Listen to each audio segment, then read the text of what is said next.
अंडों के जल्दी फूटने के लिए पिता शुतुरमुर्ग ने धीरे से अंडों को घुमाया और अंदर बच्चों को पुकारा, लेकिन लंबे समय के बाद भी अंडों में कोई हलचल नहीं दिखी। वह अधिक चिंतित हो गया, लेकिन केवल इंतजार कर सकता था। वे रेगिस्तान में थे। जलती धूप ने जल्दी से तापमान बढ़ा दिया। नवजात चूजे मुश्किल से खड़े हो सके और जल्द ही अपने पिता के पंखों के नीचे शरण ली। तभी माँ शुतुरमुर्ग लौट आई।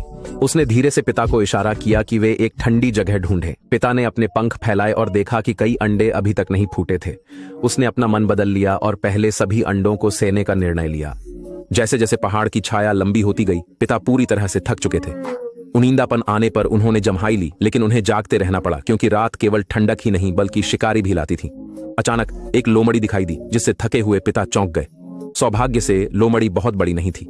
यह देखकर कि शुतुरमुर्ग पीछे नहीं हटा, वह चला गया। रात के दौरान 3 और चूजे निकले। उन्होंने अपनी मां का स्वागत किया, लेकिन पिता चिंतित थे। चूजों को 48 घंटों के भीतर पानी पीना था, नहीं तो वे निर्जलीकरण से मर सकते थे। हालांकि वह बिना फूटे अंडों को छोड़ना नहीं चाहता था, लेकिन पहले से जन्मे चूजों और पूरे परिवार के भविष्य के लिए उसने एक कठिन निर्णय लिया, उन्हें पीछे छोड़कर पानी की तलाश में निकलना। शुतुरमुर्ग परिवार के जाने के कुछ ही मिनटों बाद एक छोटा चूजा अपने खोल से बाहर निकला। लड़खड़ाते हुए खड़ा हुआ, लेकिन तब तक बहुत देर हो चुकी थी। वह मुश्किल से खड़ा हो पा रहा था।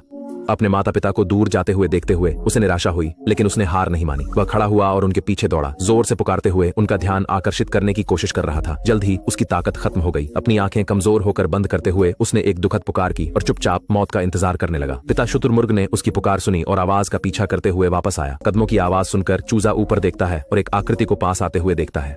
यह खड़ा होने के लिए संघर्ष कर रहा था और पूरी ताकत से उस दिशा में दौड़ा। इस तपती हुई रेगिस्तान में चूजा आखिरकार अपने परिवार से मिल गया, लेकिन घंटों चलने के बाद भी शुतुरमुर्ग परिवार को पानी नहीं मिला। जलती हुई धूप ने तापमान को 40 डिग्री से ऊपर धकेल दिया। पिता शुतुरमुर्ग ने अपने चौड़े पंख फैलाकर चूजों को गर्मी से बचाया।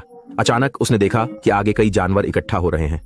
फटी हुई सूखी मिट्टी के बीच में जमीन के नीचे से एक झरना फूट रहा था। हालांकि उन्होंने पानी ढूंढ लिया था, लेकिन एक समस्या थी। झरने तक का रास्ता बड़े जानवरों से भरा हुआ था और नाजुक चूजे किसी भी समय कुचले जा सकते थे। पानी वहीं था, लेकिन वे केवल असहाय होकर देख सकते थे। जल्द ही एक मोड़ आया। शेरों के एक समूह ने सभी बड़े जानवरों को भगा दिया। पानी तक का रास्ता आखिरकार साफ हो गया। शुतुरमुर्ग परिवार ने अंततः जीवनदायिनी पानी पिया।